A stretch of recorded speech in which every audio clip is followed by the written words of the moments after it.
What if your chatbot could nudge shoppers towards free shipping automatically? Turns out a little nudge goes a long way. Higher cart values, happier customers, all on autopilot. Here's how to set it up with Ochatbot. In the Ochatbot builder, go to e-commerce, then settings. Scroll down and check Enable Free Shipping Messaging. Two fields will appear. Set your free shipping threshold. That's the cart total that qualifies. Then set your low threshold. This is the minimum cart value where progress messages start. For example, free shipping at $50 and messages starting at $25. Under when free shipping threshold is reached, check Show Free Shipping Message.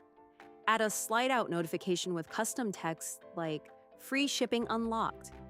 You can also trigger a specific chatbot intent at that moment, giving you full control over what happens next. For shoppers who haven't hit the threshold yet, enable progress messages. These tell customers exactly how much more they need to spend. Turn on the progress slide out and write your message. Hit save and you're done.